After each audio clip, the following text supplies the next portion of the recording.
Hello, my darling. So it's Madam Tilly. These are my boobs. And these are my friends, Jason Ribbity Star. Hello. Hello. And today we're going to react to absurd fighting game guest characters. You know, as I hear this, I'm immediately thinking of when Fred Durst was a guest character in a bunch of games. Yeah, I wonder if that's going to get covered here. But yeah, there tends to be like fighting games where there's always that one character that does not blend with the setting, you know? Soul Calibur. Yeah, like when I was just about to say Soul Calibur. Yeah. Where you had Darth Vader in one version and Yoda in the other. And then there was For like the same generation, different consoles. There was a Sega fighting game, I think on a Saturn, where you can unlock Pepsi Man.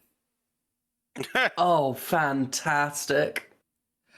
Yeah. I introduced some of my friends to Pepsi Man a few days ago. They had never heard of it. Oh lordy. One time I opened my front door and there was just a bottle of like a 2-liter bottle of Pepsi sitting in front of my door, facing me with like the label facing me. Mm-hmm. I left it there. I didn't touch that. It was it was mildly threatening, and it was I took a picture of it, sent it to my friends, and it was gone. The next day at the very least, if not a few hours later. So, it was really demon. Yeah, that was mildly threatening. And you unlock him in like the most baffling way too in that one game. Like you had to like lose the first match like 3 times. Yeah, and usually that's the easiest difficulty. Oh. You know, so. Oh, wonderful! It's a shame character. Yep. I love it. All right. But apologize for those about to get the ads on the Twitch side, but we're gonna get rolled into it. So, and go. Guest characters, guest characters, guest characters. If you're like me, a person who slams Steve, chairs at mages out of passion, then you'll definitely have experienced some of these figures in fighting games before. I But the don't think popular Smash ones Bros. Should really count. only represent the tip of the iceberg. The topic of guest characters has been covered extensively by other creators, but aside from my video about Infamous's Cole McGrath in Street Fighter Cross Tekken, I've never focused on this talking points too deeply on the channel. In an attempt to rectify this grave misdemeanor, there are multiple fighters we'll be covering today, and the more they make us say, wait, how did they make it in, the better. The obvious ones are Ronaldo in City of the Wolves, Negan in Tekken 7, and Rash in Killer Instinct, just to name a Oh yeah, Negan. I think Negan in Tekken 7. I feel like he would have been better off in Mortal Kombat. You're right. Yeah, he's definitely more of a Mortal Kombat style character. Rash looks like Nightmare Fuel. few, so to spice things up a bit, I won't be including them in this video. Now, I can't guarantee that my selections will be anything you haven't heard of before, what with the tsunami of guest fighter videos available on YouTube, but I've done my best to put the carnage spin on the subject matter to keep you entertained. You know, things like mispronouncing Japanese words and Killer 7 references. Okay, now that we're primed and ready, make sure to grab a snack and bear witness to some of the most absurd fighting game guest Killer characters. 7. Ever since its second installment released way back in 2002, Soul Calibur has been home to many guest fighters that represent various franchises. The Legend of Zelda, The Witcher, and even Assassin's Creed have all left their mark on Namco's iconic weapons-based series, but Soul Calibur 4 is where it went a bit loopy. Traveling from a universe far, far away, Darth Vader and Yoda joined the roster in the PS3 and Xbox 360 versions respectively, and I'm sure we all know how annoying this guy was to fight against, but they're not what we're here to talk about.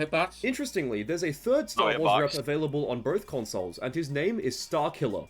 Well, his official name is The Apprentice, but Starkiller is way cooler, so I'll stick with that. Anyway, Starkiller is the protagonist of the Force Unleashed duology, with both games chronicling his story I had no idea of being Starkiller Darth wasn't Vader's secret apprentice. I did some research and found that his name comes from George Lucas's original name for Luke Skywalker, Luke Starkiller. Yeah, edgy. Oh, yeah. I don't believe he's canon to the overall Star Wars mythos, but that didn't stop him from slashing his way into fighting games. Believe it or not, but Soul Calibur 4 marks his first appearance, as it predates the launch of the first Force Unleashed title by 2 months. Crazy. This means he technically isn't a true guest character, but that's not a position I care to argue, so let's move on to his gameplay. As a disclaimer, I am far from a Soul Calibur expert, so please remember this as we go forward. The very first of Starkiller's properties I noticed was his range, as it isn't hard to frustrate the enemy with pokes from mid-screen. Darkside Fang, Vortex Saber, and the first hit of Mist Splitter come to mind in situations like this, and if you've conditioned the enemy to avoid ducking, you can combo into Celestial Hammer with ease. Conversely, Side Saber is a knockdown tool that hits mid, meaning No there's notes. some semblance of 50-50 mix-ups in Starkiller's neutral.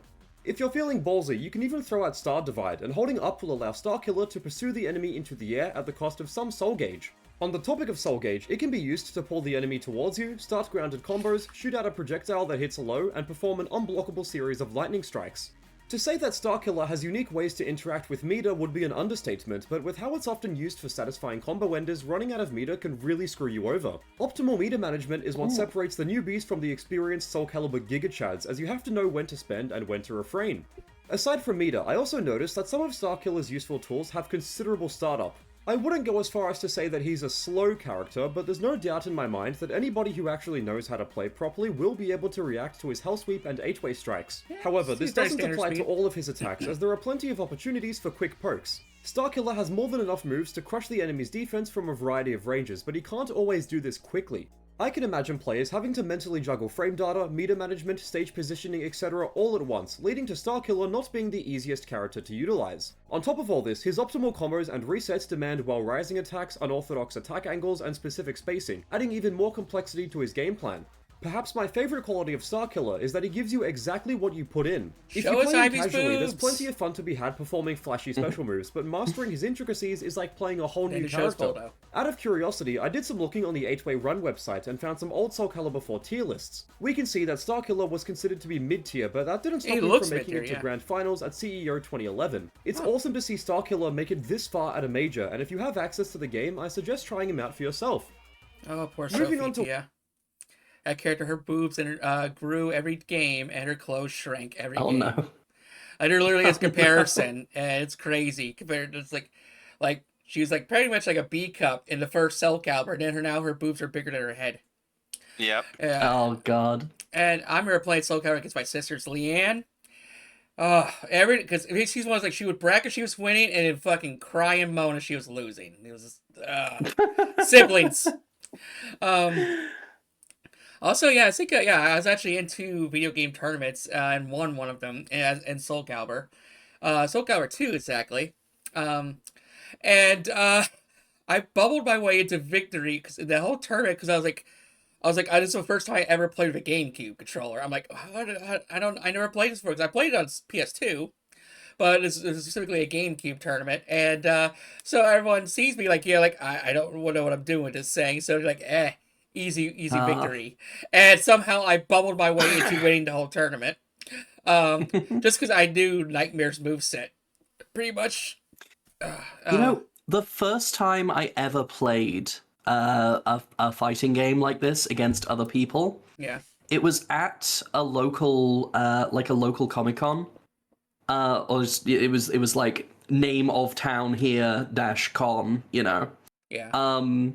And someone had Street Fighter 2 set up on a machine there.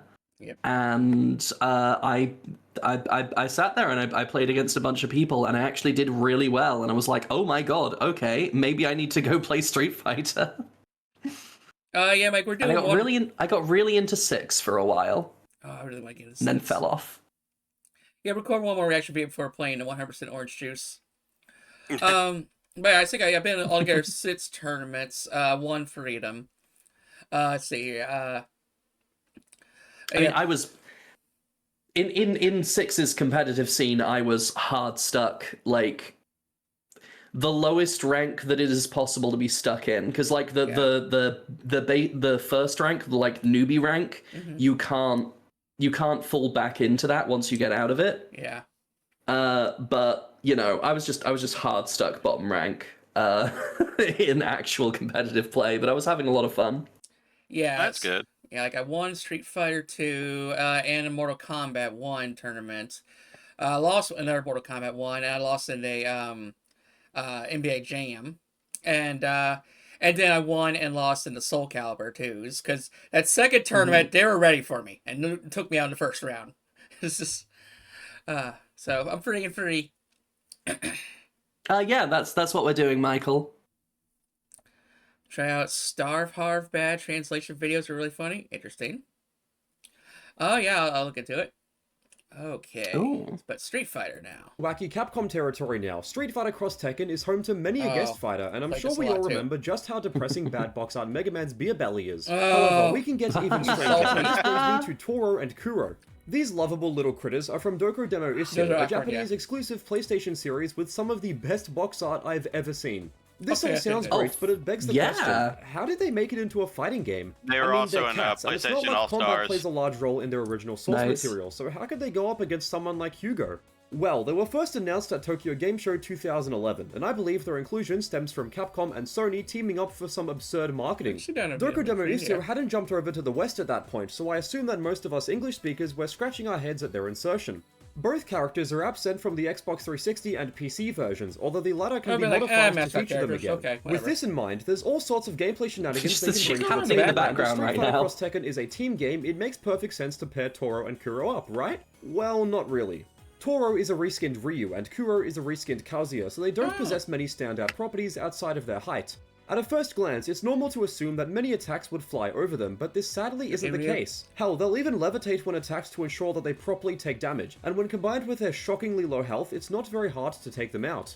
In case this wasn't bad enough, their stubby arms lead to major range issues. Good luck trying to play neutral with Keep charging Toro and forward. Kuro, as even the simplest of hit confirms and whiff punishes will often drop. You have to be right up close for these to be consistent, but neither character Tiger, has solid tiger, pressure tools to tiger. keep the enemy in check. On the bright side, their forward and back dashes are quite speedy, allowing them to approach and retreat when necessary, but their walk speed is abysmal. If they try to jump in, any anti-air can send them to the vet in an instant. Normal and special moves aren't great either, as while they're lifted directly from Ryu and Kazuya, they don't hit as hard and have horrible reach. Blood joins Performing the the battle. same combo with the cats and their owners will always lead to reduced damage, which is the cherry on top of the low-tier sundae. Both characters have standing overheads, but I can't picture a universe where these would ever connect, especially Kuro's. This is supposed to be Kazuya's right splits kick, but the range has been sliced into pieces. Toro's collarbone breaker travels nowhere, meaning both cats jeez, have keep no hitting those reliable big-ass high-low guys. mix-ups. As both characters have terrible damage, attack reach, health, support value, etc., they should be viewed as the game's joke characters, but I think that was kind of the point. Like, look at them. They're clearly supposed to be funny and whimsical, not serious. Yeah. They come from a series of games that exemplify bizarre Japanese humor, so their appearance in Street Fighter Cross Tekken feels like a side mission they went on in between games. Additionally, I believe the marketing components of their inclusion was a success, as this is how I discovered Toro and Kuro as a kid. It's safe to say that Doko Demo Issue had Sitting limited, on if PlayStation any, Home. mark on the Western games industry before I can Cross see Tekken, but I fighting find it with no just coincidence those that two some of the characters series against later each gained other being release pretty worldwide fun. in the 2010s. Right. Unfortunately, Toro and Kuro's console exclusivity led to them being tournament banned, but I don't think anyone would have picked them unless they just wanted to troll. As Dan Hibiki isn't in Street Fighter Cross Tekken, I think Toro and Kuro are great substitutes if you embrace the jank and don't expect anything strong. Plus, seeing a 3-foot cat throw out electrics will never get old. In all my years of playing every weirdo PS2 era game I could find, Ready to Rumble was one series that never popped up on my radar. I was more interested in the period stranger games like Mr. Mosquito and Katamari Damacy, so a typical looking boxing game was something that never really interested me. Until now. Unlike most fighting game You guys guest seen the characters Rocky that are games? taken from other video games, Ready to Rumble Oh Round my 2 God. features real-world celebrities as part of its roster, and these aren't no-names who are looking for a quick paycheck. Rather, the likes of Shaquille O'Neal, Hillary and Bill Clinton, and Michael Jackson are ready to throw down. I understand Oh, wow. MJ being here since he had ties to the No video way. game industry Walk a throughout the butthole on your 90s, ass. but the other guests? Yeah, I'm not sure. Bill and Hillary Clinton were the president and first lady respectively in 2000, and I would love to know how the development Unleashing studio Bubba. pitched the idea to the White House. All of this seems too insane to be true, but as reality is often stranger than fiction, we can now beat up the former president with the king of pop. For those looking to quickly jump in and play as their favorite guest character, it's unfortunately not that simple, as you have to finish arcade mode 10 times to unlock them all. After spending Damn. passionate hours accomplishing this goal, I found that they're more enjoyable than I thought they would be. Like, way more enjoyable. Ready to Rumble That's lets you good, at throw least. out blows at different angles, as well as block and weave out of harm's way, all while never being too complicated. Performing combos and counterattacks is as easy Oh, as see pie, up, Poser, making thank you it for great the for new sub, players to jump darling. in, so it feels more like an arcade-style game rather than a real sports I gotta say that simulator. B Brown guy looks like he was built for boxing, like engineered in a lab. That's different to the original characters in terms of gameplay. As far as I can tell, Yeah, because when I get into a fight, I usually swing for the gut instead of the face, because people expected a face punch. But I don't think it would work on him. I mean, if they all all else have the fails, same general strategies and attack properties, so there's not much of a difference between the 7'1" Shaquille O'Neal and Hillary Clinton. For those looking for a more serious battle system, this might be a letdown, but at this point you'd probably be better off playing Fight Night. Each guest can make use of the rumble mechanic by activating their install with 6 letters, and even this is universal. The number of levels you have influences how powerful your combos will be, and when filled all the way, Shaq can one-hit KO any opponent. Damn! If Ready to Rumble were a more competitive experience, I would label all this as a negative, but I can't in good conscience attempt to critically examine this. It's intentionally wacky, absurd, and whatever synonym for crazy you can think of. Honestly, I didn't even know how to explain any of this madness when I was first writing the script, but I did come to one conclusion. The developers must have had the time of their lives while making this game. I can imagine that they went out for drinks and pitched the idea of Michael Jackson fighting the president as a joke, but by some miracle, their legal team did a fantastic job at making it real. As the gameplay is focused on quick bursts of excitement over long-term strategy, some would argue that Ready to Rumble is style over substance. I bet you do. But when the style is this entertaining, how can I complain? Not only does Bill Clinton look like the average middle-aged Australian father, but he can do battle with his wife, an A-list basketballer, and I'm not disagreeing, the most famous musician in human history. Even after documenting all of this for the video, I'm still in shock and disbelief that Ready to Rumble exists. What could easily have been a bargain bin sports title that no one remembers going forward is now etched into the halls of guest fighter history. Ready to Rumble Round 2 is, without a doubt, the craziest sports game I have ever played in my life, but as I'm all about these types of games, I mean that as a big compliment. Believe me, I almost died laughing when I saw Bill Clinton's win pose for the first time. I hope you have a good healthcare plan. I'll take what he's spoken. With some of the more wacky characters out of the way, let's now go back to a more serious guest fighter. Continuing from its predecessor's exclusivity to the original Xbox, Dead or Alive 4 found its home on the Xbox 360, and with it came an unusual crossover.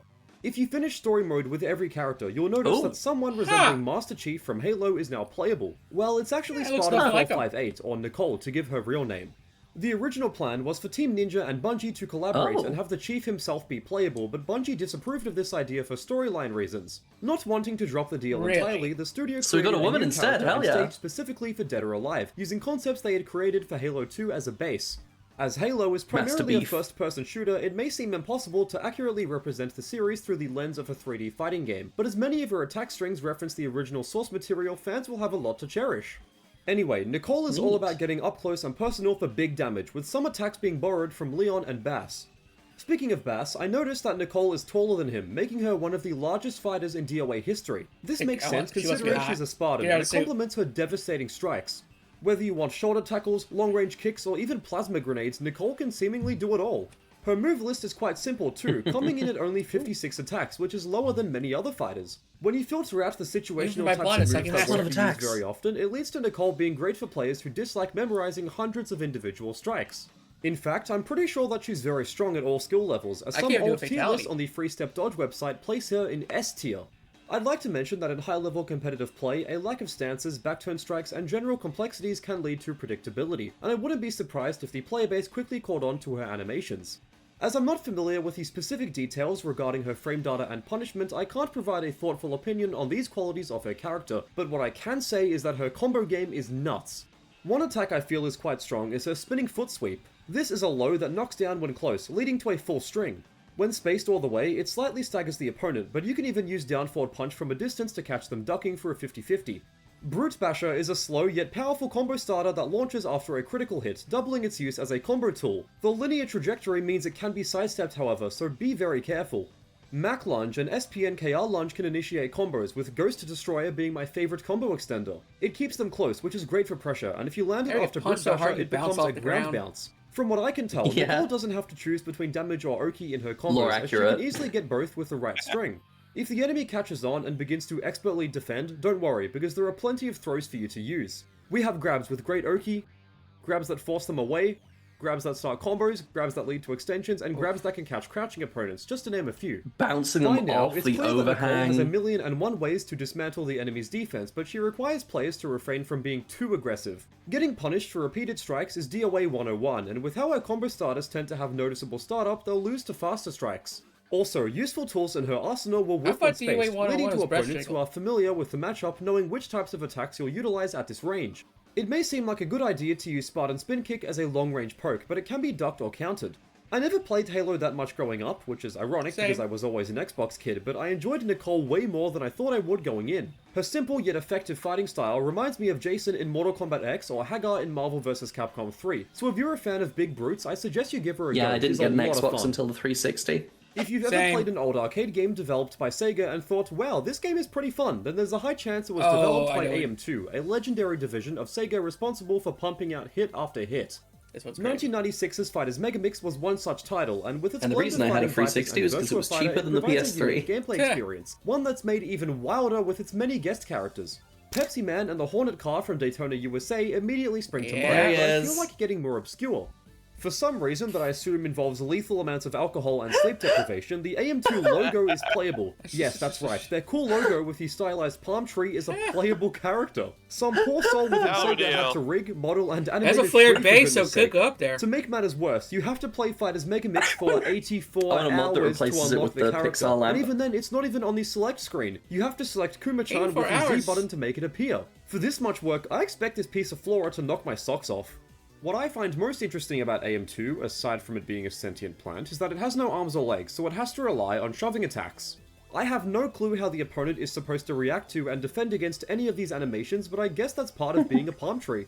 Much to my surprise, AM2 has strong range on some of its normals, as well as invincibility for when it wants to knock the enemy down. Many of its regular jabs have extensions that convert into full strings, which is great for catching opponents off guard. These can go on forever, and their ambiguity is great for conditioning the enemy to block. Once they do, now's your chance to grab them. Front-facing, back-facing, and even crouching throws are all present and accounted for in AM2's command list, so he even has a complete throw game. Some grabs even have different outcomes depending on your proximity to the wall when initiating them. This applies to his strings too, as for example, if you input punch 3 times, the final hit will take the form of a grab if you've got the enemy cornered.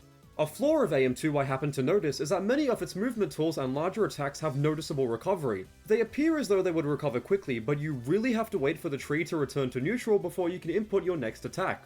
This means that AM2 is often left vulnerable when whiffing a linear strike, so I would suggest staying at mid-range to give yourself some distance. If they whiff an attack Elbow from here, drop. AM2 has plenty of punishment tools, with this being one of Tree his doing key an strengths. elbow drop is I can't so begin funny. to describe how many of these wacky moves are legitimately useful for starting pressure and punishment, especially when you start using lows. These also have fantastic range, leading to the opponent having to guess which direction to defend. With how Fighters Megamix was exclusive to the Sega Saturn and never made its way over to the arcades, resources about competitive play are borderline impossible to find, and I'm not convinced that the game even had a competitive following in the first place. It As was the the Fighting 90s. Vipers characters are some of the strongest in the game, you would never see the AM2 palm tree in serious matches anyway, but I wonder how experienced players view the tree's viability. In my view, the recovery frames and mediocre walk speed Meat. somewhat hold AM2 back, but it can make up for that with range Meat. and pressure. I guarantee that if you play Fighters Megamix He is the casually meat with man. a friend, Those they'll background have no graphics. idea what to do if you start laying into them with palm tree nonsense. Only the most knowledgeable of gardeners will know how to tame the tree's rage, and I would say that it's my favorite fighter in the whole game. I can't get over the fact that Sega made a palm tree into an enjoyable fighting game character. As the final offering on the chopping block, let's head back over to Capcom's Bizarro World and analyze one of their lesser-known Oh, hello. spin-offs, Onimusha Blade Warriors. With a historical Yeah, I kinda Japanese this one. setting and Yeah, I was some gonna truly say, those insane are all combat Onimusha sequences, characters. the Onimusha series has earned its fair share of fans, so it's no surprise that Capcom decided to cash in and make it into a platform fighter. With its mix of PlayStation All-Stars like meter gain and lane switching that feels straight out of Fatal Fury, Blade Warriors is a fun, if flawed, title, and it has something really weird Reminds up me its of sleeve. Airkeys. Like with any spin-off, many recognizable characters from the main Mega games are Man. playable here. We have Samanosuke, Kaede, Jubei, Mega Man Zero, what? For reasons that I assume relate to promotional marketing, everyone's favorite robots have leapt into the Onimusha See, I was gonna universe, ask, and do they're we better have fits genre than you would now? think, at least in terms of battle mechanics. To my untrained hands, Blade Warriors doesn't seem too complex as it feels very pick up and play, much like Ready know, to the Rumble famous was. French actor. It's the type of game you would play casually, allowing okay, Mega Man now fans to took me a initiate their minute. favorite moves Because he with was ease. in Combos, Onimusha projectiles, 3. and anti-airs are all performed with one button, wouldn't with Mega Man items just being thrown into the beat mix to complement the Samanosuke 'cause, pre-existing you know, advanced insanity. technology? Unlike Toro and Kuro, who are just Jesus. reskins of pre-existing Yeah, but fighters, Samanosuke Mega has Man and magic. Zero are their own fighters, so we'll cover them in order. Oh, yeah, when's the new game Mega coming Man's out? basic combo is a 4-hitting string of sword swipes. Good question. It does solid damage, but it's actually not a true combo, meaning opponents can block in between the hits. You can use the universally unblockable kick to breach their defense though. Charging and releasing look the it up, attack and it's gonna button turn leads out to a that it's already knockback been out strike, for a and while. holding forward during the charge turns the move into a projectile. I see this as being a crucial part of Mega Man's toolkit, as despite the obvious startup, it lets him do battle from long range. Up and attack is a 2-hitting DP that will primarily be used for anti-airs, but it has a lot of recovery. Outside of the first hit being grounded, there's nothing special about this attack though. That's about it for next Mega Man's year, Way unique of the strikes, Sword. as his finisher and Okay. sweep are forget the universal, with his teabag. projectile at a ready stance being shared by Zero and Magoichi. All in all, Mega Man is a perfectly serviceable character. He's got all the tools you could want in a platform fighter, yet nothing about him really stuck out to me. I mean, it's pretty funny seeing a humanoid robot in ancient Japan, but his playstyle isn't different enough to warrant further exploration. Switching over to Zero, and unfortunately, not much is different. His 4-hit combo has a delay before the final strike, making it easy for opponents to defend against, but outside of this, it's pretty much the exact same as Mega Man's. In fact, his projectiles, finisher, and sweep are also the same. I'm getting some serious deja vu here. A little lazy. The only major difference I noticed involves Zero's DP, and I love this attack. It only hits once, but sends him flying forwards diagonally with massive reach, making it an amazing punishment tool. Another difference involves his charge strike, as it hits twice and keeps the enemy close upon knockdown. If you're a fan of Okizeme, then you'll definitely want to make liberal use of this Never move, played as too it can much of turn the the tide Network of battle, series. especially when fully charged. Or Zero Initially, games. there aren't many substantial differences between Mega Yeah, I've Man also and just played the Zero, but if classic you were to level them up in Meganettes Blade and, Warrior Story Legends. mode, they can take on different forms.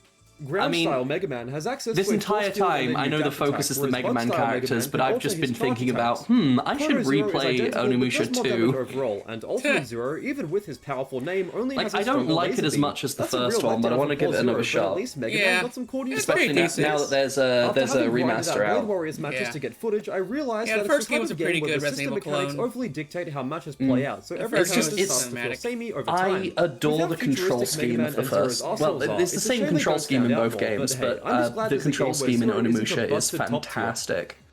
Now that our journey into guest character land has ended, I hope you've learnt more about these fighters. They're all completely different in every observable avenue, but their shared fun factor is what ties them all together, and I had a blast with each and every one of them. From tiny cats throwing fireballs to Halo Spartans kicking teenagers off a mountain, it was impossible to know what was coming next, and I feel that this Fair. perfectly describes the core fuck, concept Rhinos. of what a guest character is supposed Oh. to be. Their whole point is What to is the surprise point the of audience going by invisible in providing this game? never-before-seen styles Yeah. into a pre-existing You have to make franchise. contacts. Having to Can't run authentically away. replicate the tone of an outside work in your own creation sounds like And an it's like, you're interesting not challenge actually from a invisible, development they can still standpoint, see you and as very the players, well. we get to see some awesome results. While not everyone is a fan of guest characters, the fact remains that when done right, they can attract new audiences to a specific game or even the genre as a whole. Like, it'd be cool Whether they if, fit in like, perfectly it's or only, the like, weirdest invisible on thing your you've ever screen, seen. your Guest opponent can't fighters see are part you of what makes if you're fighting not games playing. so special, and it Yeah. wouldn't be the same without them. If you made it all the way to the end, thank you so much for watching. I appreciate that you would be and your pretty time, OP. and I hope you had fun. Yeah. Depending on what they do with it. Oh yeah. Alrighty. Thank you all for watching. Oh, a YouTubes. tree. This is